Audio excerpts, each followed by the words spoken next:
ఈశ్వరీయ విద్యార్థులు అడుగుతున్న ప్రశ్నలకు సమాధానము అన్న ఈ శీర్షికలో విద్యార్థులు అడుగుతున్న ప్రశ్న, యోగం చేసేటప్పుడు ఏకాంతం లభించటం లేదు. ఏవైనా శబ్దాలు వస్తే వేరే ఆలోచనలు వచ్చేస్తున్నాయి. బాబా రూమ్లో కూర్చుని చేసినా కానీ ఎవరైనా బయట మాట్లాడుతుంటే మళ్ళీ డిస్టర్బెన్స్ అవుతోంది. సో పూర్తి ఏకాంతం అన్నది దొరకకపోవడం వల్ల యోగం సరిగా చేయలేకపోతున్నాము అని. ఇక్కడ ఏకాంతము అనంటే బాహ్యమైన నిశ్శబ్దం కాదు. బాహ్యమైన నిశ్శబ్దం ఉంటేనే యోగం చేయగలుగుతాము అంటే అది ఏనాటికి సాధ్యం కాదు. అది సహజ యోగం కూడా కాదు. ఇప్పుడు ఇటువంటి పరిస్థితుల్లోనే గనక మనం యోగం చేయలేకపోతే అంతిమంలో ప్రకృతి యొక్క అలజడులు ఉన్నప్పుడు అసలుకే చేయలేం.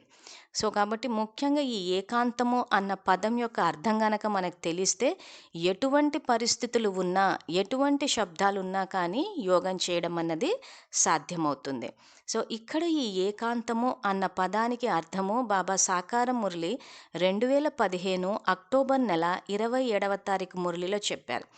ఈ మురళిలో బాబా మొట్టమొదటి మహావాక్యంలో ఏకాంతంలో కూర్చుని నేను శరీరానికి భిన్నముగా ఉన్న ఆత్మను అని అనుభవం అయ్యే విధముగా అభ్యాసం చేయండి, దీనినే జీవిస్తూ మరణించడం అని కూడా అంటారు అన్నాడు. సో ఈ మురళిలో మహావాక్యం స్టార్ట్ చేయడం ఏకాంతంలో కూర్చుని నేను శరీరానికి భిన్నంగా ఉన్న ఆత్మను అంటే అశరీరి అన్న అభ్యాసం చేయమంటున్నారు ఏకాంతంలో కూర్చుని. సో ఈ ఏకాంతం అన్న పదానికి అర్థం బాబా ప్రశ్నలో చెప్పారు. సో ఆ రోజు మురళిలో బాబా ప్రశ్న ఏంటంటే, ఏకాంతము అంటే ఏమిటి? ఏకాంతంలో కూర్చుని మీరు దేనిని అనుభవం చేసుకోవాలి? సాధారణంగా విద్యార్థులు యోగం చేసేటప్పుడు మేము ఏం ఆలోచించాలి, ఏం సంకల్పాలు చేయాలి, ఏం స్వమానం చేయాలి అని అడిగే విద్యార్థులు కూడా ఈ ప్రశ్నకు జవాబు గనక వింటే యోగంలో కూర్చుని ఏం చేయాలో మనకి బాబానే ఇక్కడ వివరిస్తున్నారు. సో ఈ ప్రశ్నకు బాబా ఇచ్చే సమాధానం ఏంటంటే, ఏకాంతము అనగా ఒక్కరి స్మృతిలో ఈ శరీరము అంతము జరగాలి అనగా ఏకాంతములో కూర్చుని నేను ఒక ఆత్మను, ఈ శరీరాన్ని అనగా చర్మాన్ని వదిలి బాబా వద్దకు వెళుతున్నాను అని అనుభవం చేసుకోండి. ఇంకెవ్వరూ గుర్తుకు రాకూడదు. కూర్చుంటూ అశరీరులుగా అయిపోండి. ఈ శరీరం నుండి మరణించినట్లుగా అనుభవం చేసుకోండి. నేను ఒక ఆత్మను, నేను శివబాబా సంతానమును. ఈ అభ్యాసము ద్వారా దేహాభిమానం తొలగిపోతూ ఉంటుంది అంటాడు. సో ఇక్కడ బాబా దీనికి ఇచ్చిన వివరణ ఏకాంతము.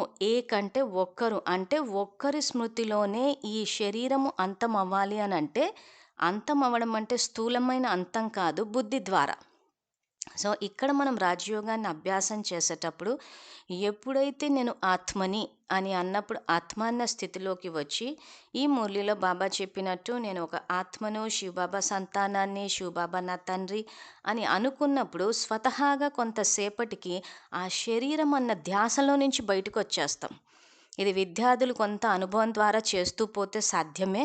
అది అసంభవం అని అనుకోవడానికి లేదు. బాబా చెప్పారంటే ఖచ్చితంగా జరుగుతుంది. కానీ ఏంటంటే మనం ద్వాపరం నుంచి నేను దేహాన్ని అన్న పాఠాన్ని అభ్యాసం చేశాం కాబట్టి ఇప్పుడు సంగమ యుగంలో బాబా ఏదైతే నేను ఆత్మ అన్న పాఠాన్ని ఇప్పుడు చెప్పారో, సో ఈ పాఠాన్ని ఇప్పుడే విన్నాం కాబట్టి కొంత అభ్యాసం చేయడానికి మన యొక్క కృషిని బట్టి ఫలితం ఉంటుంది. అసంభవం అయితే కాదు. సో ఇక్కడ ఏమంటున్నారు, నేను ఆత్మని అని అన్నప్పుడు నేను దేహాన్ని అన్న భ్రాంతిలో నుంచి బయటకు వస్తాము. అది మనకు అనుభవం ద్వారా తెలుస్తూ ఉంటుంది. అంటే మనం అక్కడ బాబాతోటి కనెక్ట్ అయినట్టు, ఆ తర్వాత శక్తి వచ్చినట్టు, నేను శరీరాన్ని కాదు నేను ఆత్మని అని. ఈ రకంగా అభ్యాసం చేసినప్పుడు ఏమవుతుందంటే స్వతహాగానే అంతిమంలో మనము శరీరాన్ని వదిలేయగలుగుతాము. ప్రస్తుతం కూడా ఆత్మ అన్న స్థితిలోకి వచ్చేస్తాం. సో అందుకే బాబా ఏమంటారంటే ఏకాంతంలో కూర్చుని, అంటే ఏకంటే ఒక్క బాబా స్మృతిలో గనక కూర్చుని నేను ఆత్మని, ఈ శరీరాన్ని వదిలి బాబా వద్దకు వెళ్తున్నాను అన్నది ఇది అభ్యాసం చెయ్యాలి అంటారు. సో ఇక్కడ బాబా ఇది అనుభవం చేసుకోండి అంటున్నారు. సో ఎక్కడెక్కడైతే యోగం అన్న విషయానికి వచ్చేసరికి అనుభవం చేసుకోండి అన్న చోట సంకల్పం చేస్తే అనుభవం వస్తుంది. సంకల్పం ఏమీ చేయకుండా నాకు ఏమీ అనుభవంలోకి రావటం లేదు అని అంటున్నారంటే విద్యార్థులు అక్కడ మీరు సంకల్పం చేయట్లేదన్న విషయాన్ని పెట్టుకోవాలి.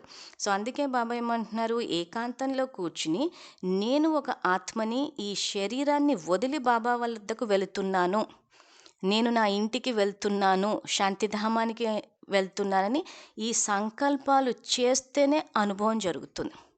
అంటే ఫస్ట్ స్టెప్ అన్నది ఆలోచన తర్వాత అనుభవం వస్తుంది. ఆలోచనలే చేయకుండా నాకు అనుభవంలోకి రాలేదు అని అనుకోవద్దు. సో, కాబట్టి ఈ రకంగా సంకల్పాలు చేసినప్పుడు స్వతహాగానే అశరీరి స్థితికొస్తాము. ఇంకెవ్వరు గుర్తు రాకూడదు అంటాడు. సో, ఇంకెవ్వరు గుర్తు రాకుండా ఉండాలి అనంటే, ఆ సమయానికి ఎవరైనా గుర్తొచ్చినా కొంచెం సంకల్పం చేసేటప్పుడు నిదానంగా నేను ఆత్మని, జ్యోతిర్బిందు స్వరూపాన్ని అన్న సంకల్పం చేస్తూ జ్యోతి స్వరూపాన్ని భృకుటి మధ్య స్థానంలో విజువలైజ్, ఇక్కడ ఊహించడము అనటం లేదు. విజువలైజ్ అంటే దర్శించడము. ఆ రకంగా చేసినప్పుడు అప్పుడు బాబా స్మృతిలోకి వెళ్ళడం అన్నది సహజమవుతుంది. కాబట్టి కూర్చుంటూ అశరీరులుగా అయిపోండి.